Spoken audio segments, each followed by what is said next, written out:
Baruch Hashem, hemos estado hablando en los últimos Shabbatot, los últimos días de Shabbat, sobre la pureza de corazón. Vimos cómo el rey David dice que es el puro de corazón que puede tener una relación íntima con Él, comunión con Él. ¿Quién subirá al monte santo? ¿Quién podrá estar delante, de pie, delante de Dios en su lugar santo? El que es limpio de manos y ¿qué?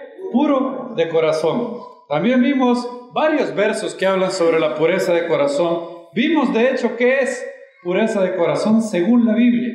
Es tener una sola lealtad, no ser una mezcla.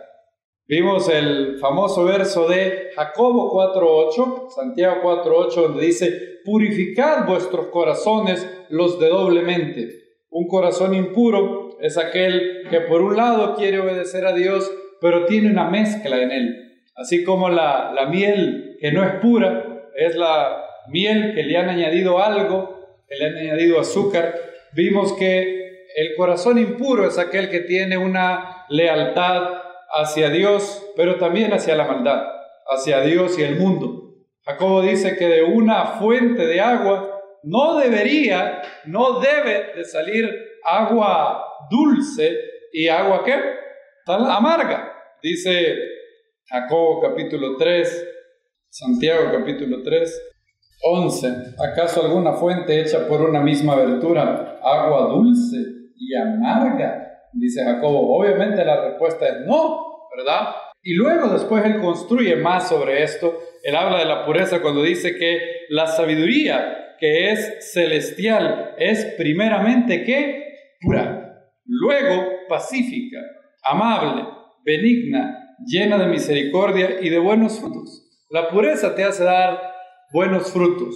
Y hemos visto, y de hecho el Shabbat pasado vimos un ejemplo de impureza de corazón, cuando Asaf dice: Dios es muy bueno con los puros de corazón, pero en cuanto a mí, por poco, dice Asaf, resbalaron mis pies. Casi, yo me desvío, me hubiera descarriado del Eterno cuando empecé a codiciar la prosperidad de los malvados. Y vimos cómo él empieza a tener pensamientos que lo desvían. Uno de los pensamientos que llegó a su corazón fue: en vano, ¿qué? He lavado mis manos, en vano es servir al Eterno. Se sorprenderían de la cantidad de hijos de Dios, nacidos de nuevo, que puedan tener ese pensamiento, que han tenido ese pensamiento, que la obra del Señor es en vano. Pablo de hecho dijo a los Corintios que nuestra fe era que teníamos que tener esta certeza: la obra del Eterno, el trabajo que hacemos en Dios, no es en qué, no es en vano, no es en vano. Puede no verse en el término inmediato, pero en el largo tiempo, a largo plazo, nunca lo que hacemos por Dios con un corazón puro es en vano. De hecho, todo lo contrario. Lo que hacemos por Dios con un corazón impuro, eso no prevalecerá. ¿Se recuerdan lo que dice Pablo en el tribunal del Mesías? Que si alguno hubiera edificado hojarasca, ¿qué pasará con la hojarasca? Será completamente quemado. En otras palabras, yo podría predicar 100 mensajes, y si los 100 no son por amor a Dios, sino por enaltecimiento, para que la gente vea: ay, ¿qué sabe el hermano? Pero si yo lo hago con esa intención, todo eso no valdrá de nada. Será quemado en el tribunal del Mesías. Nada perdurará. Ahora, Pablo dice que hay algo que sí perdurará. Y miren lo que él utiliza. La primera cosa que pone es la palabra oro. ¿Saben? Cada vez que la palabra oro aparece cuando se está, la mayoría de veces, por lo menos la primera vez y muchas veces más, a la hora de construir el tabernáculo, se dice Zahab Tahor. ¿Oro qué? Puro. Oro sin ninguna mezcla. No podían construir el arca del pacto con un oro que no fuera puro. Una y otra vez Moisés dice: oro puro, y lo harás con oro puro. Cuando empieza a hablar, por ejemplo, del arca del pacto, léanlo conmigo, Éxodo 25:11 dice, ¿la cubrirás de qué? De oro puro. Éxodo 25:11. La cubrirás de oro puro. ¿Lo tenemos ahí? Éxodo 25:11 dice, la cubrirás de oro puro. Ok, vean ahora conmigo la mesa del pan de la proposición. Éxodo 25:24. ¿Qué dice también? ¿La cubrirás de qué? De oro puro. Y así, si ustedes siguen en la lectura, ahora la menorá, por ejemplo, verso 25-36, sus manos y sus brazos serán de una pieza, todo ello una pieza labrada a martillo. ¿De qué? De oro puro. Otra vez, puro, puro, puro, puro, puro. Y Pablo dice que las obras que hagamos en el Mesías con un corazón puro, en el tribunal del Mesías son como el oro, debido a que lo hicimos con un corazón puro, en el mejor de la mejor manera que podíamos. Obviamente, de este lado de la eternidad no somos perfectos, no podemos descartar que van a haber cosas en nuestro corazón que no están bien, pero si dejamos al Espíritu del Eterno Autor en nuestra vida, no resistimos al Espíritu, Él puede hacer grandes obras en nosotros, porque está escrito, en Dios haremos proezas. En Dios haremos proezas. ¿Creen ustedes eso? Tenemos el Espíritu Santo. No somos dejados huérfanos. El Mesías dijo, no os dejaré huérfanos. Tenemos el Espíritu Santo de la promesa en nosotros. Y eso que Asaf había puesto en su corazón, había impurificado su corazón. Pero luego él comprendió. Dice que era tan necio, tan torpe, que era como una bestia delante de ti. Dice Asaf, ¿cómo es posible que yo, un hijo de Dios, haya llegado a albergar el pensamiento de que servir al Creador de los cielos y la tierra puede ser en vano? ¿Cómo es posible eso? Él dice, yo era como una bestia. Y luego dice, culmina el Salmo con dos versos muy bonitos, que ya los hemos leído muchas veces en estos últimos días. ¿A quién tengo en los cielos sino a ti? Fuera de ti, nada deseo en la tierra. Y ayer leímos, para mí, en cuanto a mí, el acercarme a Dios es el ¿qué? El bien, el supremo bien. Nada se compara con acercarnos a Dios, queridos hermanos. Nada se puede comparar con estar cerca de Dios. Hay un dulce cántico que dice, cerca de ti yo quiero estar. De tu presencia no me quiero alejar. Y es completamente cierto. Ahora, vimos la importancia de tener un corazón puro. Vimos el primer paso para tener un corazón puro. El primer paso es determinar, proponer en nuestro corazón tener un corazón puro. Y vimos eso con el profeta Daniel. Daniel 1:8 dice, Daniel propuso en su corazón no contaminarse. Eso fue el primer paso. Pero dijimos la vez pasada que obviamente eso no es lo único. Ese es el inicio.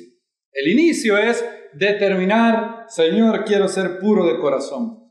Quiero ser puro de corazón, no quiero jugar a dos bandos, no quiero ser mezcla de luz y oscuridad, no quiero tener un corazón impuro delante de ti. Yo propongo, determino y te pido que me ayudes a tener un corazón puro. Ese es el primer paso. Pero obviamente hay más cosas que la Biblia nos dice que tenemos que hacer, no solamente para tener pureza espiritual, sino para conservarnos puros. Eso es lo que Pablo le dijo a Timoteo en 1 Timoteo 5:22, consérvate puro. También 1 Timoteo 4:12 dice, ninguno tenga en poco tu juventud, sino sea ejemplo de los creyentes en palabra, conducta, amor, espíritu, fe y pureza. Pureza, es la última cosa que Pablo dice, pureza. Y luego le dice, 1 Timoteo 5:22, como lo vimos, no impongas con ligereza las manos a ninguno, ni participes en pecados ajenos, consérvate puro, consérvate puro. Ese es un mandato no solamente para Timoteo, para todos nosotros. Todos nosotros tenemos, amados hermanos, el mandamiento de conservarnos puros. Y a menos que la pureza espiritual sea algo muy importante, que atesoremos la cercanía, la comunión con el Eterno, hay demasiadas oportunidades en el mundo de hoy para impurificar nuestras vidas, impurificar nuestros corazones. Antes, para perderte, debido a que la sociedad no estaba tan corrompida, pues era un poco más trabajado. Había que rebuscarse, dice. Hoy no. Hay imágenes de todo tipo de basura en internet, en televisión, en YouTube, en Netflix, en todo eso. Puedes tener al alcance de un control remoto, al alcance de un celular, todo tipo de basura. En el mundo está cada vez peor. De hecho, la Biblia dice que los hombres irán empeorando cada vez más. Al mismo tiempo que el cuerpo del Mesías va a ir purificándose cada vez más, el mundo irá de peor. La oscuridad será cada vez más densa y la luz será cada vez paralelamente, como dice el libro del profeta Isaías. En el postrer tiempo veremos ese fenómeno. Por un lado habrá oscuridad densa, dice el profeta Isaías, densas tinieblas cubrirán la tierra, pero en cuanto a ti, resplandecerá ¿qué? Tu luz. ¿Cuántos dicen amén? Amén. Y si no tenemos la disposición, si para nosotros esto no es importante, si alguien de los que está aquí se consuela en su corazón diciendo, bueno, lo que dice el hermano se oye bonito, pero en realidad no es tan importante, no es para mí. Yo puedo jugar a dos bandos, yo puedo tener un corazón impuro, no es tan grave. Bueno, si alguien piensa así, no hay manera de que podamos tener comunión con Dios. De hecho, Primera de Juan, se escribió con el objetivo de tener comunión con el Eterno y tener comunión los unos con los otros. De hecho, el Evangelio de Juan dice: estas cosas os he escrito para que sepáis que Yeshua es el Mesías, el Hijo de Dios, y para que creyendo tengáis vida en su nombre. Y eso también lo vuelve a decir Juan al final de su primera carta, pero al inicio no. Miren lo que dice al inicio. Lo que era desde el principio, Primera de Juan 1:1, cuando lo tengan me dicen amén. Lo que era desde el principio, lo que hemos oído, lo que hemos visto con nuestros ojos, lo que hemos contemplado, palparon nuestras manos tocante a la palabra de vida, porque la vida fue manifestada y la hemos visto. Testificamos y os anunciamos la vida eterna, la cual estaba con el Padre y se nos manifestó. En lo que hemos visto y oído, estos anunciamos. ¿Cuál es el objetivo? Para que también vosotros tengáis comunión con nosotros, y nuestra comunión verdaderamente es con el Padre y con su Hijo Yeshua. Estas cosas os escribimos para que vuestro gozo sea completo. Ahí lo han traducido mal, la Reina Valera dice cumplido, y la mayoría de nosotros la palabra cumplido lo vemos como en relación a una profecía, ¿verdad? Se cumplió la profecía. Sí, puede ser. Pero la mejor traducción del griego es para que vuestro gozo sea pleno. ¿Cuál es el pleno gozo de un hijo de Dios? El pleno gozo de un hijo de Dios es tener comunión con Él. ¿Hay algo mejor en esta vida que tener comunión íntima con Dios? No existe cosa mejor. Recuérdate, Asaf, para mí el acercarme a Dios es el bien, es lo más maravilloso. Anselmo decía que Dios era el ser más grande concebible. The greatest conceivable being, se dice en inglés. Bien bonito lo describió Alfonso. El ser más grande concebible. ¿Y qué más maravilloso es tener amistad con Dios? Abraham se le llamó como amigo de Dios. En inglés la palabra comunión es bien bonita, se dice fellowship. Y es lástima que no hay ninguna palabra muy buena en español para que es exactamente igual. Lo más cercano sería compañerismo. La palabra en inglés significa eso, compañerismo. Ser compañeros con Dios. De hecho, Pablo lo dice, colaboradores de Dios. Ahora, Juan pasa a decir, ¿qué es lo único que puede quitarnos comunión con Dios? Inmediatamente en el versículo 5. Ahora, quiero recordarles antes de leer el versículo 5 que la Biblia dice que tenemos dos relaciones con Dios. No sé si está bien utilizar la palabra relaciones, pero a falta de una mejor palabra que se me ocurra ahora, digamos relaciones. La primera relación con Dios es la adopción. ¿Qué es la adopción? En el nuevo nacimiento, cuando le entregas tu vida a Dios y crees con todo tu corazón que, Romanos 10:9, que Yeshua es el Señor y que Dios le levantó de entre los muertos. Si confesares con tu boca que Yeshua es el Señor y creyeres en tu corazón que Dios le levantó de entre los muertos, serás ¿qué? Salvo. De hecho, si se fijaron en la parashá, este es el mismo evangelio que le predicaron los hijos de Jacob a Jacob. Ellos le dijeron dos cosas: José aún vive y es señor de toda la tierra de Egipto. Fíjense qué curioso, la señoría de José y que él está vivo.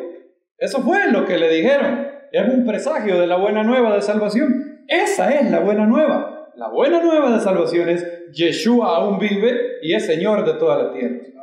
Él es el Señor de vivos y de muertos, delante de quien se doblará toda rodilla, así de los muertos, de los vivos, de los que están abajo de la tierra, dice Filipenses. Y cuando tú le entregas la vida a Dios, se establece un vínculo entre Él y tú. Gracias. Entre Él y usted. Se establece un vínculo maravilloso que se llama adopción. A partir de ahí, como tú naces a la familia de Dios, eres hijo de Dios. Él te adopta como hijo.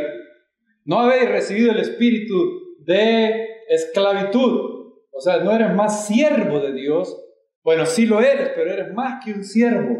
Eres ¿qué? Hijo. Sino que os habéis recibido el espíritu de ¿qué? De la adopción, por el cual clamamos Abba, Padre. Eres el Padre de mi vida. Yo nací el 11 de abril de 1988 en la familia Bonilla Castellanos. No hay nada que pueda hacer yo para dejar de ser hijo de mi papá y de mi mamá. No puedo hacer nada para no serlo. Ya soy Isaac Bonilla Castellanos. Y eso sucedió una vez. Yo nací y ya. La relación que tengo con mi mamá es de madre e hijo. Y soy su hijo, pase lo que pase. Ahora, hay otra segunda relación entre un hijo de Dios y Hashem. Y esta es la relación que se llama comunión. La primera, la adopción, tiene que ver con el nuevo nacimiento. La segunda tiene que ver con tu andar delante de Dios.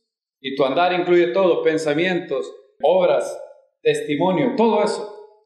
Yo nunca dejé de ser hijo de mi mamá cuando me portaba mal, pero tuvimos momentos en que ella y yo no teníamos comunión. Sí, ¿cuándo? Cuando yo me portaba mal. Entonces mi mamá gentilmente agarraba la vara del conocimiento y me la aplicaba al asiento de mis emociones. Así también mi papá. Nunca nos daba con un estómago vacío, siempre nos daba vuelta y ahí nos pegaba. Y eso es lo que pasa con nuestro Padre, Dios, a quien toma por hijo. ¿Qué dice el escritor de Hebreos? Disciplina. Yo corrijo y castigo a todos los que amo, dice Apocalipsis. Entonces tú puedes perfectamente ser un hijo de Dios, pero no tener comunión con Dios. Estar enfrentado a Dios, ser un hijo rebelde, como el hijo pródigo, que se fue, agarró sus cosas y se fue. Bueno, agarró su dinero y se fue. ¿Dejó de ser hijo de él? No, pero no había comunión entre ellos. No había comunión entre ellos. Y Juan nos dice otra vez la palabra comunión. Mírenla ahí. Primera de Juan 1 dice: este es el mensaje que hemos oído de él y os anunciamos. Dios es ¿qué cosa, queridos hermanos? Luz. Y no hay ningunas tinieblas en él. Bien, oigan. O sea, volvamos al lenguaje que hemos estado hablando. Esta es una luz que no tiene ninguna tiniebla. Es una luz como una luz pura, ¿verdad? Otra vez, el concepto de pureza. No hay, como dice el musical de Marco Vidal, no hay mezcla de luz y oscuridad. Cuando personaje de la serpiente, Marco Vidal, dice, nadie sabe muy bien si es buena o mala. Es mezcla de luz y oscuridad la serpiente. Dios no es así. Dios es la luz más pura. Dice Habacuc, puro eres de ojos, que no puedes ni ver la maldad. Dios es luz. No hay tinieblas. Y miren, Juan dice, si decimos que tenemos comunión con Él y andamos en tinieblas, mentimos y no practicamos la verdad. De hecho, Juan, si ustedes ven, dice 3 veces en el resto del capítulo 1 la siguiente expresión. Y si decimos. ¿Y saben qué? Hay una progresión. Hay una progresión lógica entre el primer si decimos, entre el segundo si decimos y en el tercer si decimos. Miren el primero.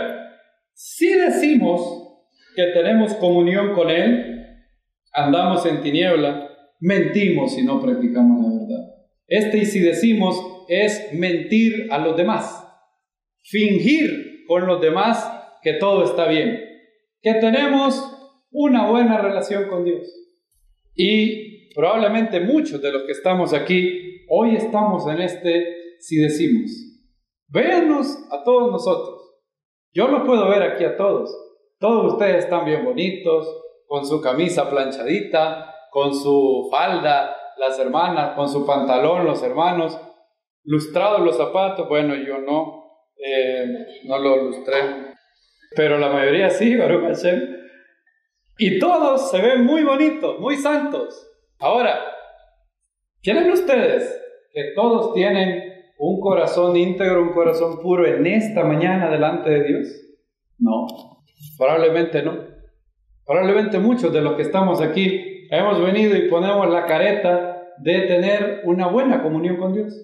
Y fingimos delante de los hermanos que tenemos comunión, que todo está bien, que todo está bien con el Eterno, pero sabemos que no es cierto.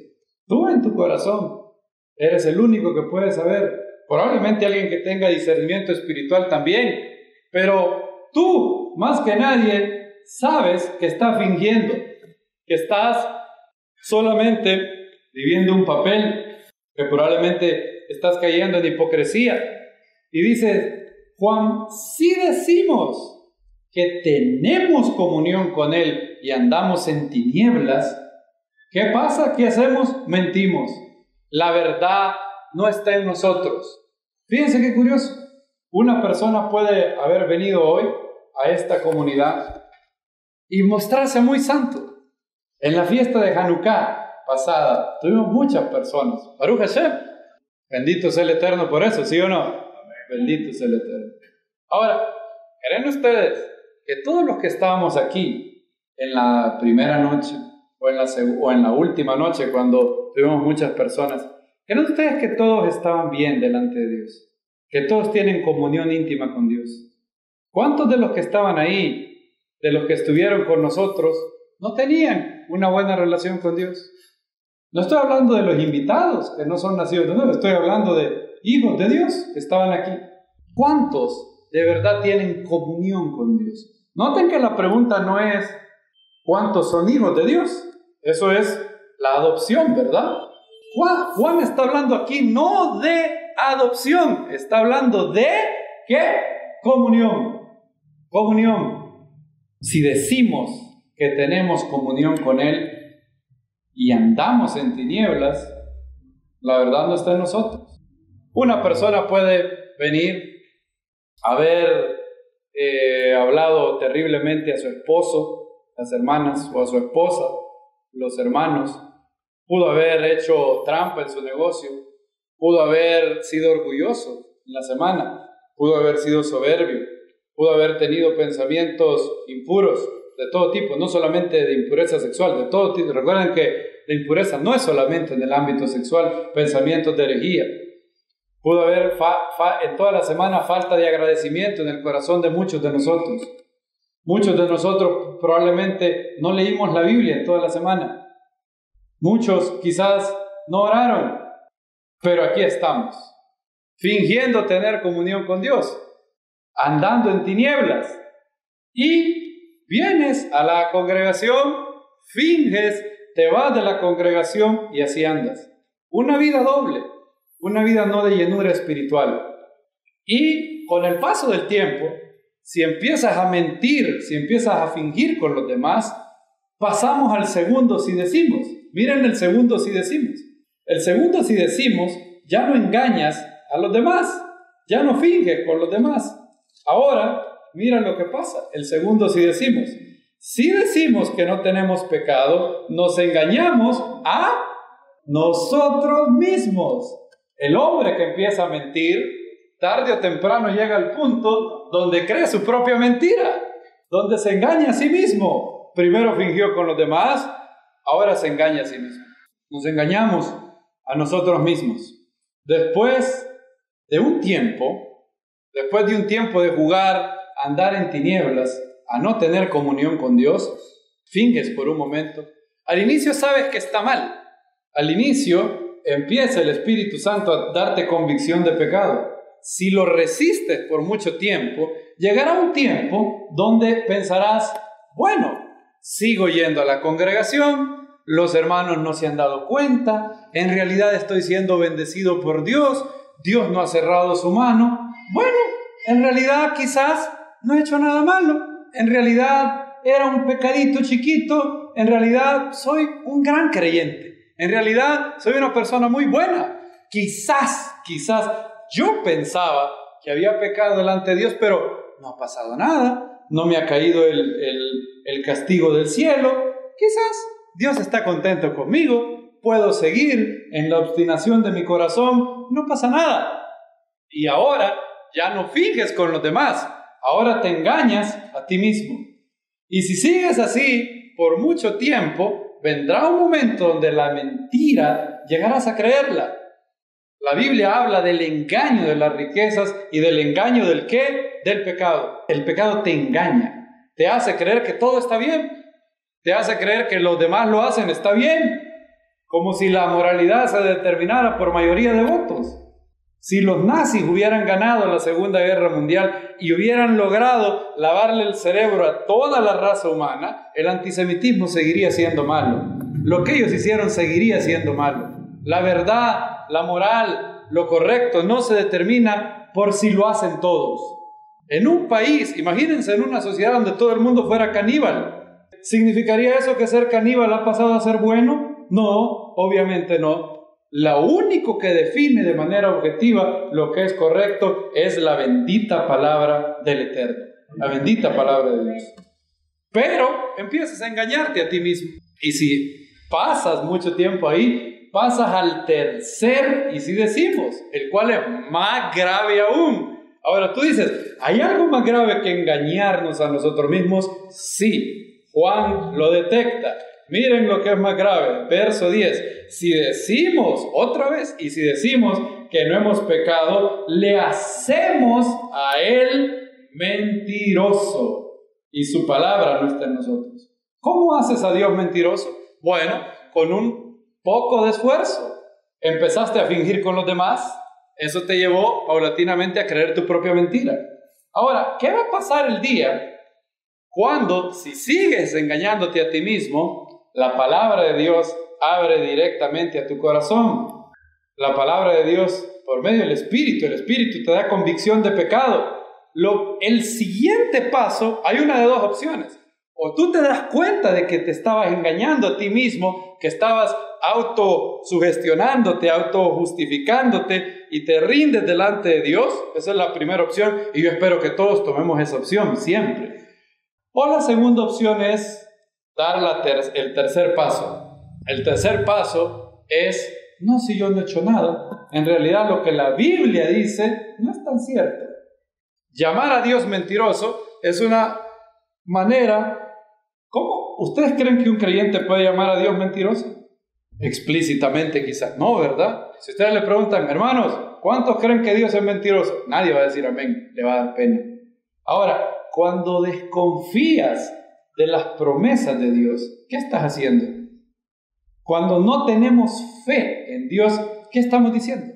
Si yo no tengo fe en Dios, lo que estoy diciendo en pocas palabras es, Dios, lo que tu palabra dice es falso. Lo que tu palabra dice no es cierto. Yo no creo en tu palabra, dudo que tu palabra sea cierta. El maestro dijo, insensatos hoy lo leíamos en la porción que estábamos leyendo, oh insensatos. Y fíjense qué curiosa esta palabra, tardos de corazón. ¿Vieron esa palabra? Está en Lucas 24. A mí me llamó la atención, tardos de corazón. ¿Quién es un tardo de corazón? Es una persona que oye la palabra del Eterno y allá 25 años después de que lo oyó dice, era así la cuestión, mire. 25 años se tardó, 10 años se tardó en llevar a su vida lo que tuvo que haber sido algo más inmediato. Y todos podemos ser tardos de corazón en alguna área. Ciertamente yo lo he sido, en muchas áreas de mi vida, tardo de corazón. Lucas 24, 25, oh insensatos, tardos de corazón. ¿Para qué? Para creer todo lo que los profetas han dicho. ¿Creemos todo lo que los profetas han dicho? Amados hermanos, no se apresuren en decirme sí. No me contesten a mí. Piense ¿usted cree en lo que los profetas han dicho? ¿Cree en la segunda venida del Mesías, que será un hecho histórico? ¿Cree en la resurrección de los muertos? ¿Cree las maravillosas promesas de la palabra de Dios? ¿Cree que usted puede decir junto al profeta Habacuc que aunque haya en la pobreza más paupérrima, donde la higuera no dé su fruto, donde no hayan reses en la vacada, aún así, con todo esto, yo me gozaré en el Dios de mi salvación? ¿Puede decir eso? ¿Cree usted de verdad que el Eterno es su Dios y Él no faltará en cualquier situación? ¿Cree usted eso? Si lo creyera de verdad, entonces pasa al siguiente punto de Yeshua. Yeshua le dijo, ¿por qué vienen estos pensamientos a vuestro corazón?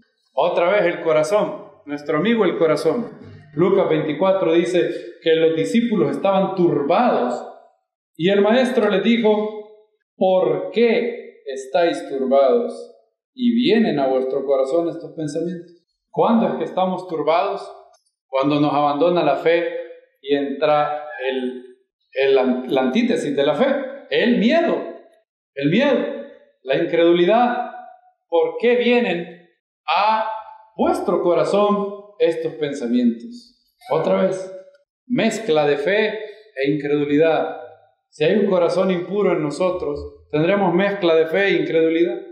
Por un lado creo en Dios, por otro no. Por un lado le quiero ser fiel a Dios, por otro no. Por un lado me gusta la congregación, por otro no. Por un lado quiero que Yeshua sea el Señor, por otro lado quiero que Mamón sea el Señor. Y así. De hecho, si alguien ama el dinero, cuando alguien ama el dinero y escucha una predicación que no hay que amar al dinero, que el dinero es secundario, dependiendo el estatus, qué fea esa palabra, no me gusta eso, dependiendo, Padre, ayúdame con una palabra que lo describa bien, dependiendo la condición económica del que está hablando, va a decir una de dos cosas. ¿Saben que Yeshua estaba rodeado de algunos fariseos que eran avaros? Y él dijo, guardaos de la codicia. ¿Se acuerdan? Él dijo, guárdense de la codicia, porque la vida de un hombre no consiste en los bienes que pueda tener. ¿Saben qué pasó? Dice el Evangelio de Lucas que algunos fariseos que eran avaros se burlaron de él. ¿Saben por qué? Yo me lo imagino. Debieron haber dicho esto. Claro, este carpintero, como no tiene ni en dónde ni en dónde caer muerto, obviamente que nos dice que el dinero no es importante. Como él no tiene, entonces no tiene ni dónde caer muerto. Se burlaron de él. Ahora, si Yeshua hubiera tenido dinero, adivinen qué hubieran dicho.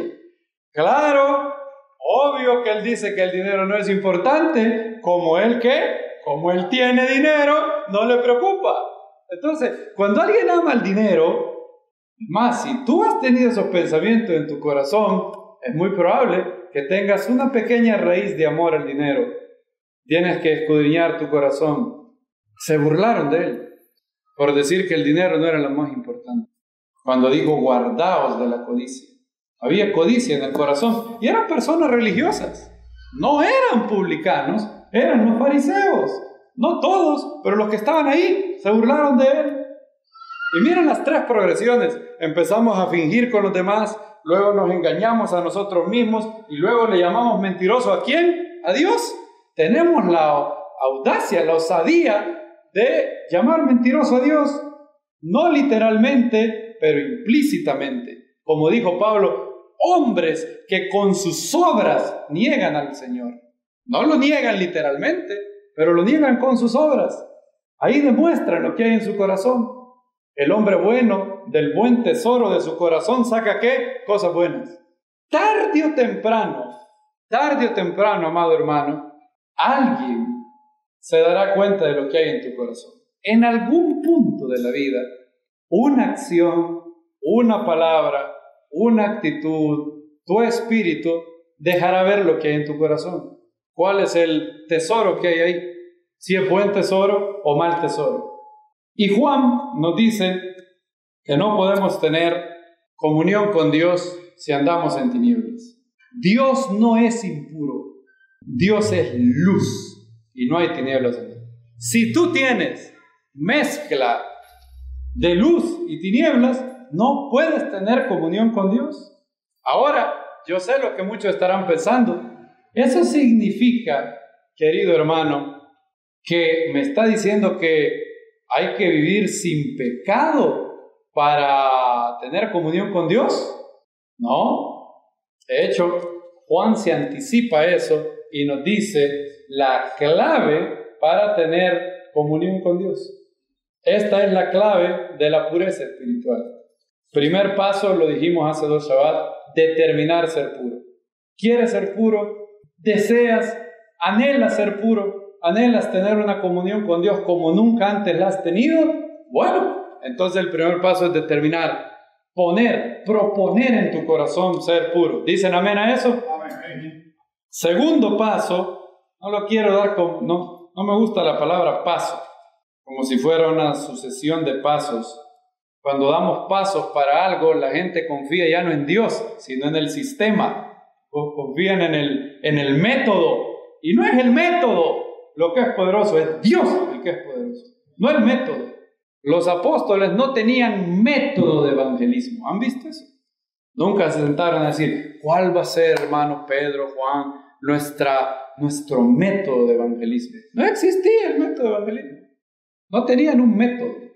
El método de ellos era uno bien sencillo. Dedicarse a ayuno, a oración, a la predicación osada de la palabra, no amando ni aún sus propias vidas, entregándose con todo lo que tenían, y el Eterno los respaldaba con señales, y el Eterno se encargaba de añadir a la congregación los que habían de ser salvos. ¿No era así? Eso era lo que iba haciendo. No invertían largas horas en ver los métodos. Y Baruch Hashem por los métodos, si son buenos. Baruch Hashem por los programas que una congregación puede tener. Baruch Hashem por el orden. Dios es un Dios de orden. Pero nunca pongamos nuestros ojos en el método, en el programa, en lo demás. Es Dios el que actúa en las personas. Es el Eterno el que toca los corazones, ¿sí o no? Él es el que toca los corazones. Y Juan dice lo siguiente, después de determinar ser puro, Juan dice algo que parece, es más, ¿se han fijado ustedes que todas las grandes verdades, las grandes cosas de Dios son sencillas? No son complicadas. No me malinterpreten, no estoy diciendo que todo lo en la Biblia es sencillo. Hay cosas que son complejas. Hay cosas que son complejas. Baruch Hashem, el Eterno, levanta en todas las épocas grandes hombres con gran entendimiento, sabiduría, conocimiento para enseñarnos. Pero lo básico es sencillo. ¿Saben por qué? Porque el poder no yace en qué tan complicado, qué tan complejo es algo. El poder yace en el Eterno, en el Espíritu Santo. Y la segunda cosa para mantenernos en pureza es muy sencilla, en teoría, a simple vista, pero ya van a ver que no es tan sencillo. Miren lo que dice. Si decimos que tenemos comunión con Él, andamos en tiniebla, mentimos, no practicamos la verdad. Pero si andamos en luz como Él está en luz, miren, ¿qué te requiere el Eterno para tener comunión? Andar en luz. Subrayen esa palabra, andar en luz. ¿Qué es andar en luz?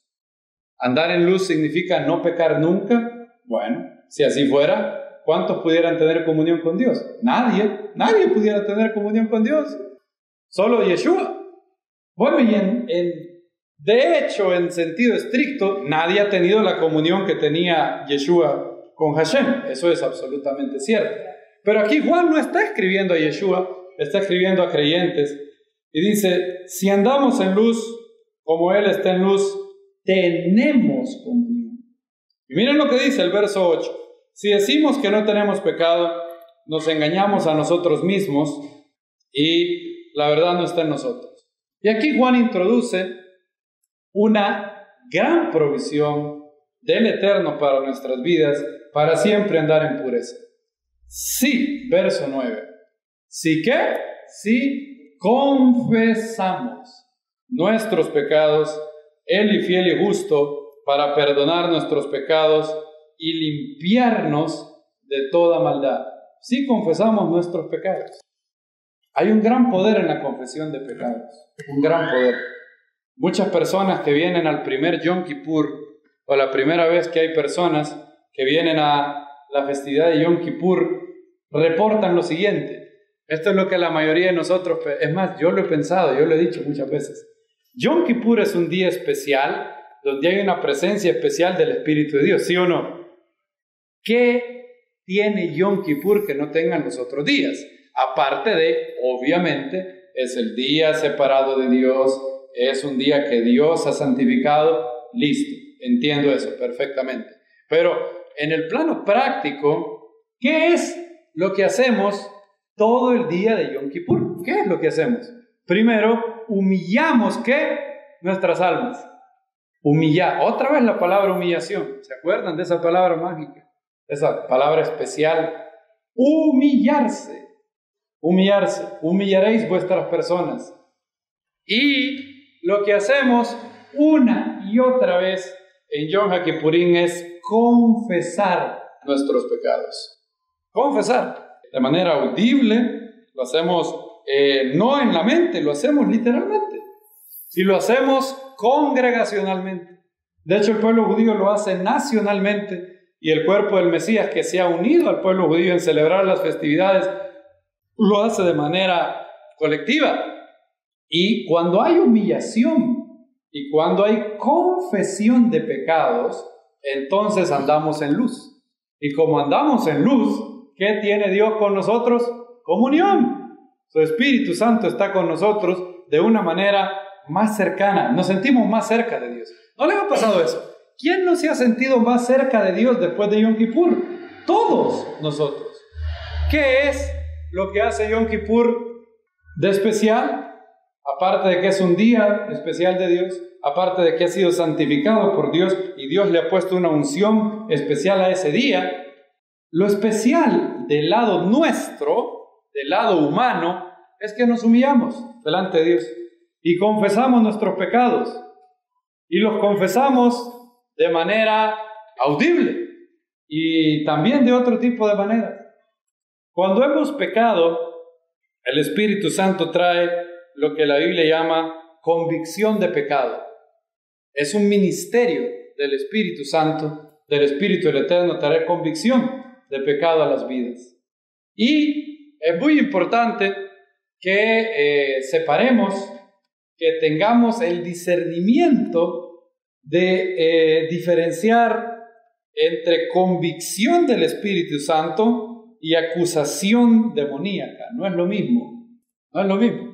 Y es muy importante que diferenciemos cuándo es el Espíritu Santo que nos está dando convicción de pecado y cuándo es el maligno que nos está acusando de nuestros pecados. Tenemos un enemigo que se llama el acusador. De hecho, la palabra diabolos, significa precisamente eso. Una persona que acusa, que calumnia a los demás. Hasatán, la palabra Satán en hebreo significa adversario, enemigo, alguien que se opone. El griego, la palabra diabolos, significa el que acusa, el que calumnia. Y la Biblia dice que Él es el acusador de los hermanos. Apocalipsis capítulo 12 dice: fue lanzado fuera el gran dragón, la serpiente antigua. 12:9. Fue lanzado el gran dragón, la serpiente antigua, el cual se llama, miren, está la palabra en griego y la palabra en hebreo, diabolos, que significa el acusador, el calumniador, y Hasatán, el cual, miren otra vez, ¿cuál es la tarea principal del enemigo? El cual engaña al mundo entero. Fue arrojada a la tierra y sus ángeles fueron arrojados con él. Entonces oí una gran voz en el cielo que decía: ahora ha venido la salvación, el poder, el reino de nuestro Dios y la autoridad de su Mesías, porque ha sido lanzado fuera ¿el qué? El acusador de nuestros hermanos. Antes de que peques, el enemigo te dice: no te preocupes, puedes pecar, no va a pasar nada. Después de que pecas, el enemigo te dice: pecaste, estás frito. Fíjense qué curioso. Él es muy astuto. Dale, pecar, no hay problema. Si eso no es grave, dale. Una vez consumado el pecado, pecaste, hoy sí. Estás hecho. Estás de condenado a condenado, somos compadres. Así dice el maligno. Antes de pecar y después de pecar, acusa a los hermanos. Hay muchas personas que viven en una culpa terrible porque el maligno trae sus pecados una y otra vez delante de ellos. Y muchos de nosotros no diferenciamos entre la convicción del Espíritu Santo y la acusación del enemigo. Y hay por lo menos 3 diferencias bien claras que la Biblia nos dice sobre la convicción del Espíritu y la acusación del diablo. En primer lugar, si quieren anotarla, pueden hacerlo. En primer lugar, la convicción del Espíritu Santo es así. El Espíritu Santo te da convicción legítimamente. Legítimamente. Voy a anotar la palabra legítimamente. ¿A qué me refiero con legítima? Bien, el Espíritu Santo nunca traerá contra ti, contra tu corazón, un pecado del cual ya te arrepentiste y ya confesaste delante de Dios. Si tú te arrepentiste de todo corazón, abandonaste el mal camino, confesaste a Dios tu pecado, entonces el Espíritu Santo no traerá nunca más eso contra ti. Nunca más.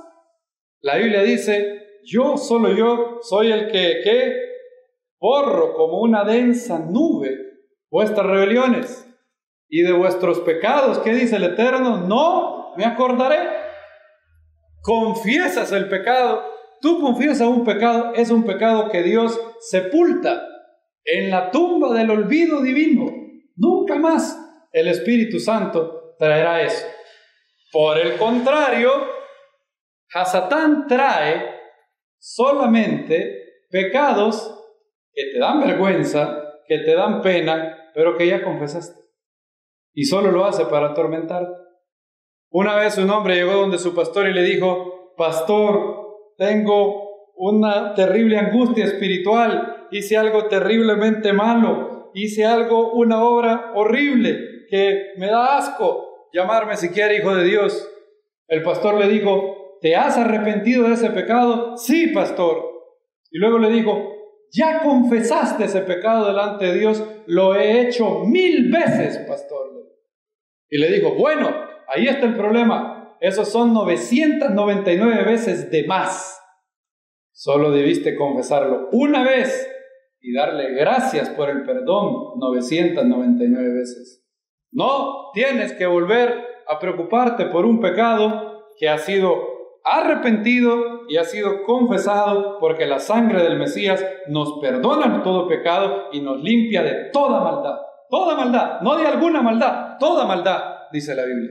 Entonces, la convicción del Espíritu es legítima. Él no te da convicción ilegítimamente. No te va a traer un pecado que Dios ya perdonó, que tú ya confesaste. En segundo lugar, la convicción del Espíritu es específica, no es vaga. Muchas veces el enemigo ataca a tu vida de manera vaga. Solo te dice, eres indigno de ser hijo de Dios. Tú eres un asco como creyente. Noten que es bien vago, es bien abstracto. No hay un área en específico. El Espíritu Santo es muy específico. Si somos sensibles al Espíritu, si tú le hablas mal a tu esposa, si tú eres áspero, tendrás un codito del Espíritu Santo en tu corazón que te dirá, hey, fuiste áspero con tu esposa cuando le dijiste esto y esto. Yo, ya saben lo que le va a decir el Espíritu, ¿verdad? ¿Y quién más? Sí, vos, claro que vos. Y te va, claro, él habla de manera más bonita que yo, pero él da convicción específica. Y si somos sensibles, si tenemos el hábito de ser sensibles al pecado, o sea, que el pecado no se nos vuelva callo, que el pecado no se nos vuelva algo deporte, inmediatamente el Espíritu te hará sentir eso, te hará sentir específicamente lo que hiciste mal. No es que nunca peques. La vida de victoria no es una vida donde nunca se cae en pecado. La vida de victoria es una vida donde si se peca se sale rápido de ahí. Rápido. Charles Spurgeon decía, ¿saben cuál es la diferencia entre un santo que peca y un pecador? Es bien sencillo. Vayan a un lugar y vean a una oveja cuando se cae en el lodo. En el momento que la oveja cae al lodo, adivinen qué hace inmediatamente, sale del lodo. Le da asco el lodo y sale. Ahora vean un cerdo cuando cae en el lodo. Y vean lo que hace. El cerdo que hace cuando cae en el lodo, se deleita, le hace así el cerdo. Esa es la gran diferencia. Una oveja cae en el lodo, pero no se deleita en el lodo. El cerdo, dice la Biblia, el postrer estado ha venido a ser peor que el primero. Son como el perro que come su propio vómito y luego pone la analogía del cerdo. El cerdo vuelve. Si ustedes agarran un cerdo, lo pueden lavar bien, le pueden echar todo tipo de jabón. ¿Qué va a pasar cuando el cerdo vea un charquito? Se va a ir a tirar. Se deleita en su mano. Se deleita. Y si desarrollamos la sensibilidad espiritual, en el momento que el lodo del pecado toque tu alma, el Espíritu te dirá, tienes esta mancha. Pero a mí no me habla el Espíritu Santo, dirá alguno. Preocúpate si eso es así. Los que son guiados por el Espíritu Santo, ¿estos son qué? Dice la Biblia, hijos de Dios. Si no eres guiado por el Espíritu Santo, hay una de dos opciones. O no eres hijo de Dios, o tienes al Espíritu Santo, o eres hijo de Dios, pero tienes al Espíritu Santo contristado, amordazado. Lo tienes con así está el Espíritu Santo. El Espíritu Santo se contrista. La gran tragedia de un hijo de Dios no es que el Espíritu Santo no le habla. La gran tragedia es que el Espíritu de Dios es resistido por un corazón duro. Incircuncisos, ¿de qué dijo Esteban? De corazón. ¿Hasta cuándo resistiréis al Espíritu Santo? Tú resistes al Espíritu Santo. No es que no lo tengas si eres hijo de Dios. Y el Espíritu Santo te dice específicamente cuál es tu pecado. Entonces el Espíritu Santo da convicción legítima, convicción específica y en tercer lugar da convicción redentora. El Espíritu Santo da convicción de que has hecho algo malo, pero no te hunde en no es una convicción condenatoria, es redentora. Por el contrario, el maligno te da una convicción o una acusación de condenación. Te dice, estás fregado de esta, no salís ya. Estás, como decía el Super Nintendo, papá, game over. Y si eres británico, game over. Así, finalizado el juego. Ya estás tirado. Está más fácil que me dejen entrar al cielo a mí que te dejen a ti, te dice el enemigo. Imagínate qué difícil es. Y él te da tristeza según el mundo. Dice 2 Corintios capítulo 7 que la tristeza que el Espíritu de Dios pone en tu corazón es muy distinto a la tristeza que el mundo o que el enemigo pone. Dice 7:10, 2 Corintios 7:10, escribe bien ese verso, dice, porque la tristeza, miren, la tristeza que es según Dios, noten, ¿Dios te puede poner tristeza en tu corazón? Claro que sí. ¿Cuándo? Cuando hay pecado no arrepentido, inconfesado en tu vida. Si hay pecado no arrepentido, no confesado, Dios te ama demasiado como para no castigarte. La tristeza que es según Dios produce ¿qué? Arrepentimiento para salvación. De que no hay que arrepentirse. No hay que arrepentirse de haberme arrepentido. Pero la tristeza del mundo, la tristeza del diablo, de Satán, produce muerte espiritual. El maligno quiere decirte, pecaste y estás mal. Game over. Se acabó. Frito. Como decía un amigo mío, Gerardo, estás dorado, decía él. ¿Han visto los plátanos cuando se están cociendo? Y ya están, pero dorados, que ya no son dorados, sino que están como quemados. Eres un creyente quemado, dorado, dice el enemigo.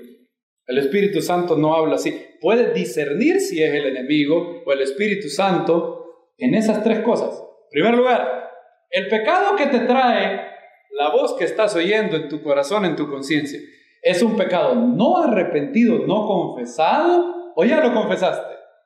Segundo, ¿es específico o es vago? Tercero, la convicción o acusación de pecado, en este momento no sabes, digamos, te habla en un tono redentor, en el sentido de, has pecado, pero vuélvete a Dios porque hay esperanza. Bueno, ese es el Espíritu Santo. Si la acusación es, has pecado, está frito, ese no es el Espíritu Santo. Y es muy importante, amados hermanos, que tengan eso en su vida bien claro, porque hay si el enemigo no puede quitarte el poder de tu conciencia, lo que hace es exagerarlo. Hay muchas personas que el problema es que son tan insensibles que ni saben que han pecado. Bueno, hay otras personas que no. El enemigo les da demasiada conciencia.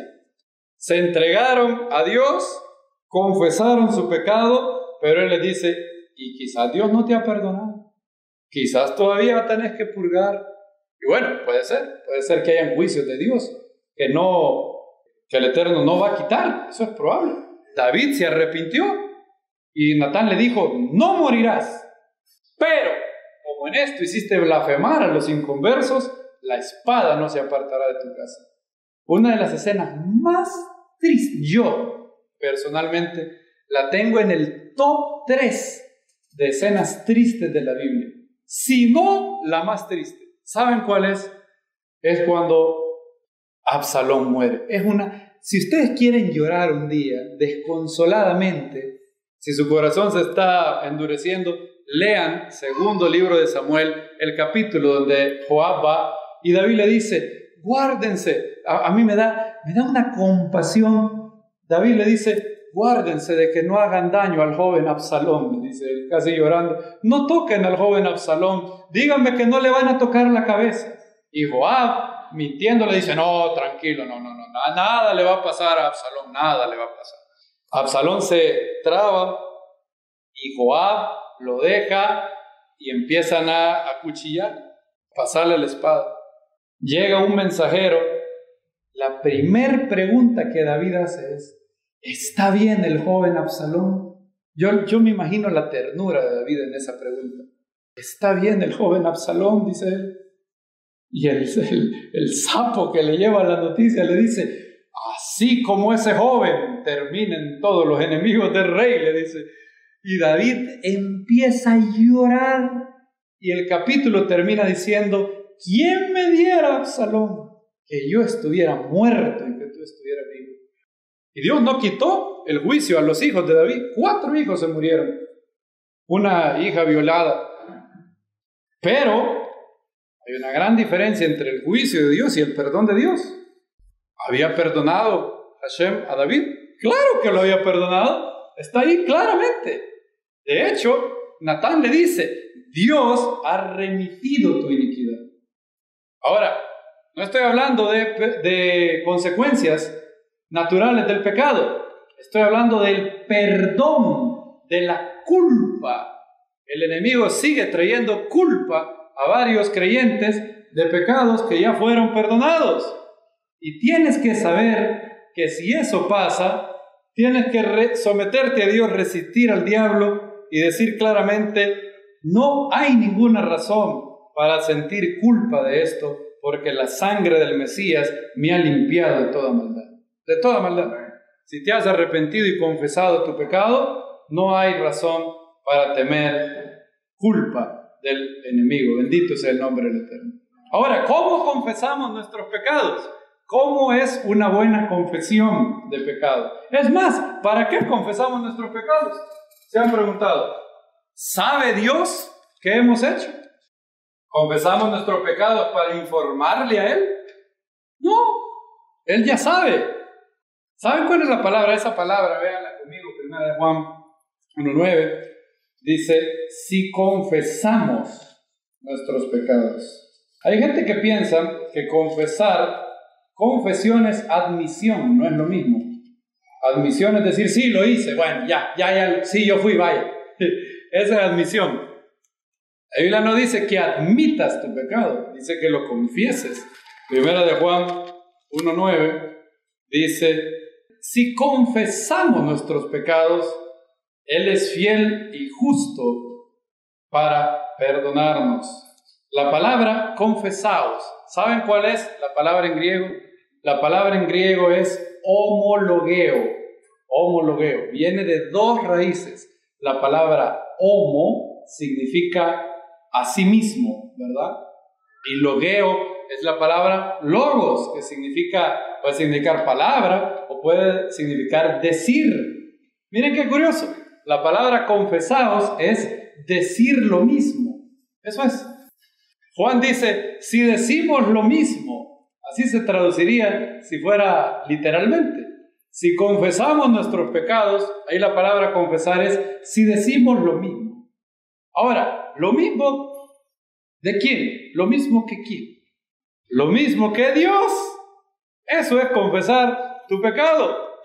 Dios ha dicho que esto es pecado, que esto no es agradable, que esto es malo. Confesar es que tú digas sobre el pecado con una actitud de humildad, aceptando, reconociendo, humillado delante de Dios y decirle, Dios, este es mi pecado. Tú has dicho que es malo y yo digo lo mismo que tú. Eso es confesar, decir lo mismo que Dios ya ha dicho. Y cuando decimos lo mismo, comprobamos que su voluntad es buena, ¿qué más? Agradable y ¿qué más? Perfecta. ¿Han visto ustedes a un papá cuando sabe que su hijo ha hecho algo y le da la oportunidad de confesarlo? Le dice, yo ya sé, pero quiero que me lo digas vos. ¿Han oído eso? Yo lo sé, pero quiero oírlo de tu boca. ¿Por qué? Ahora, es más, preguntémonos lo siguiente.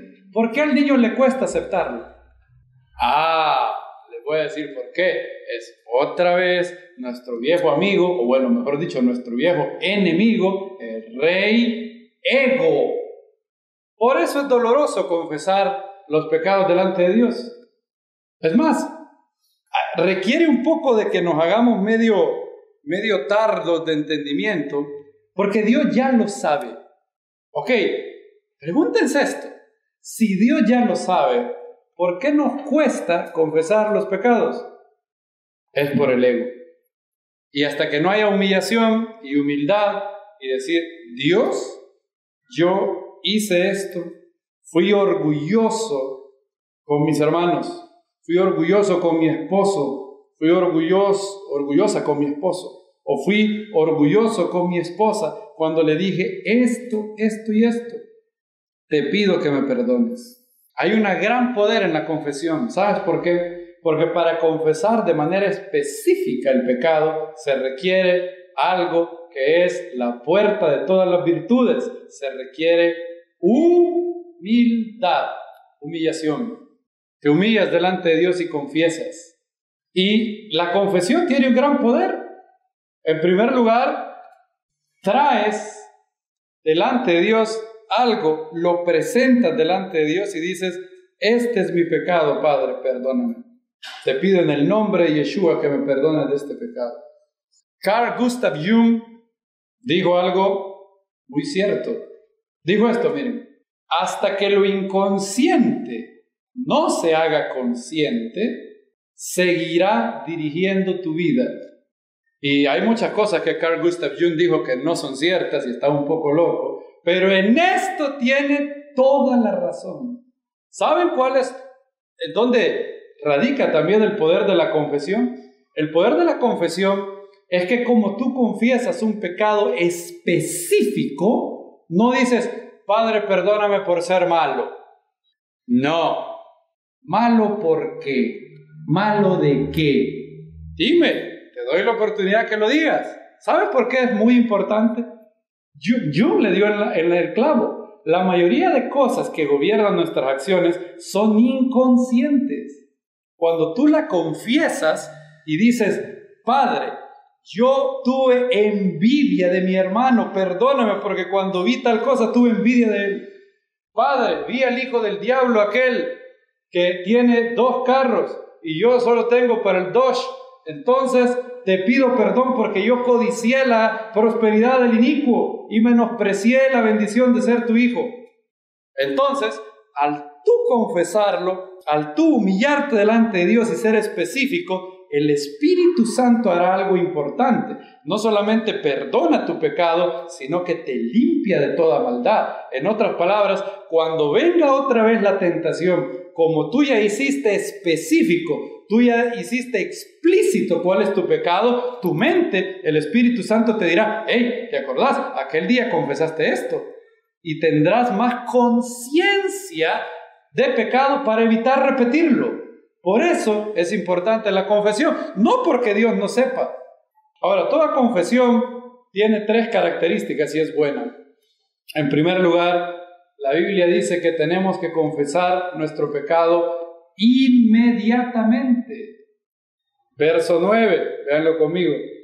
Si pues confesamos, el verbo ahí en griego, hay versiones, debido a que es un presente curioso, un presente continuo en griego. En griego se puede traducir eso como: si continuamente confesamos nuestros pecados. En otras palabras, si tenemos el hábito de confesar nuestros pecados.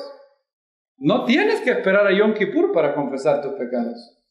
Yom Kippur es un día especial de manera colectiva.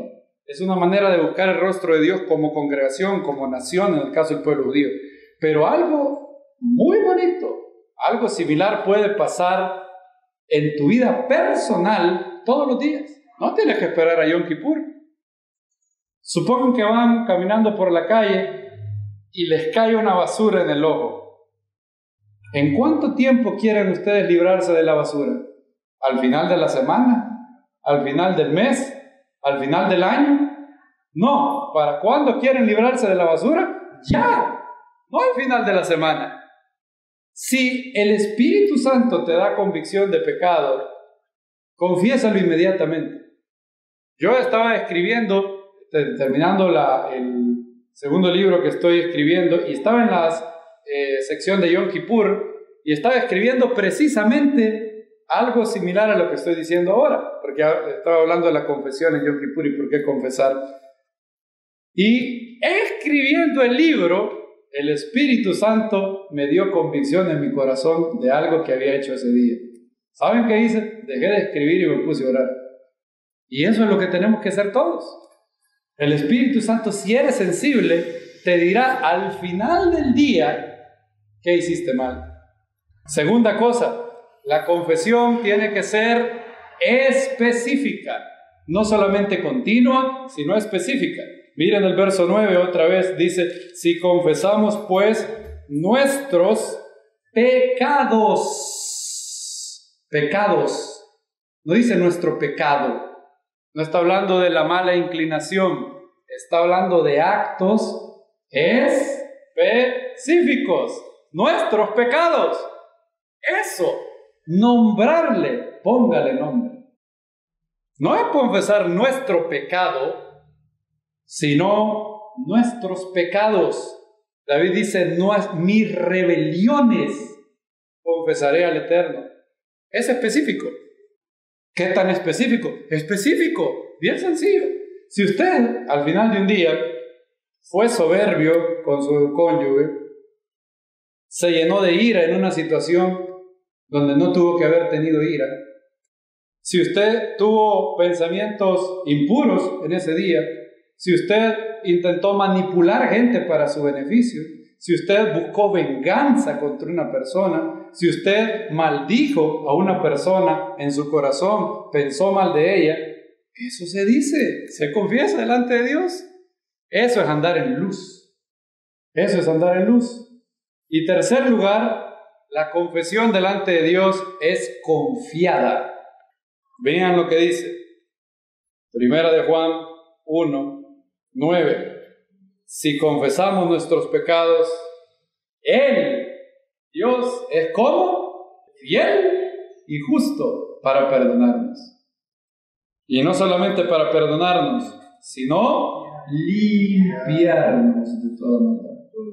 En otras palabras, si tú con humildad, con humillación, confiesas tus pecados, Dios ha prometido, noten, Juan dice, Él es fiel y justo para hacer dos cosas. En primer lugar, te perdona ese pecado, y en segundo lugar, no solamente perdona, no es un acto judicial de Él o un acto de su perdón externo a ti, sino que te limpia de toda maldad.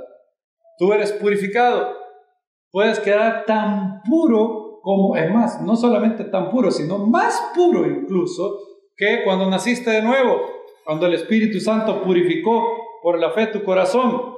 Si Él no lo hiciera, si Él no hiciera esto que les estoy diciendo, Él sería no fiel, sino que sería infiel y sería injusto.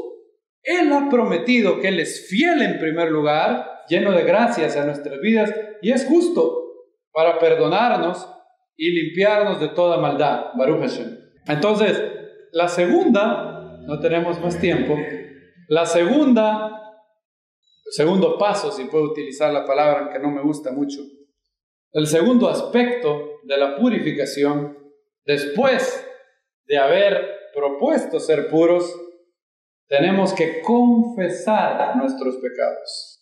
Algunas veces involucra solo a Dios, otras veces involucra a tu prójimo, no confesionario, como al estilo católico, pero Santiago 5 dice que confesaos vuestras ofensas unos a otros, para que seáis sanados. Fíjense qué curioso, unos a otros. ¡Uy, qué pena me da eso! Bien, ¿por qué? Por el ego. Van a decir que me equivoqué si les digo eso. Todo el mundo sabe ya que se equivocó. Lo único que el mundo está esperando es ver si tiene la humildad para reconocerlo. Que se equivocó, que metió la pata, no es noticia de primera plana en el diario de los cielos. Todo el mundo lo sabe ya, por lo menos varios. Por lo menos Dios y los ángeles lo saben ya. Y personas espirituales pueden oler que hay algo que no está bien. La pregunta es si tendremos la humildad para aceptarlo, la humildad para confesarlo. Hoy puede ser un buen momento, vamos a ponernos de pie, vamos a orar. Padre, gracias por tu palabra. Hemos aprendido la diferencia entre la convicción de tu espíritu y la acusación del maligno. Te pedimos perdón por no haber confesado nuestros pecados, por querer andar en tinieblas y mentir, fingiendo que tenemos comunión contigo. Te pedimos perdón, Padre, no queremos llamarte mentiroso más, no queremos engañarnos a nosotros mismos, y hoy queremos confesarnos delante de ti. Te pedimos perdón por cada pecado, por cada ocasión que somos conscientes de ello, cada injusticia, cada rebelión, cada maldad que el Espíritu Santo trae a nuestro corazón. Te pedimos perdón, Padre. Te pedimos perdón. Nos humillamos delante de ti nos humillamos y declaramos lo mismo que tú has dicho de nuestro pecado.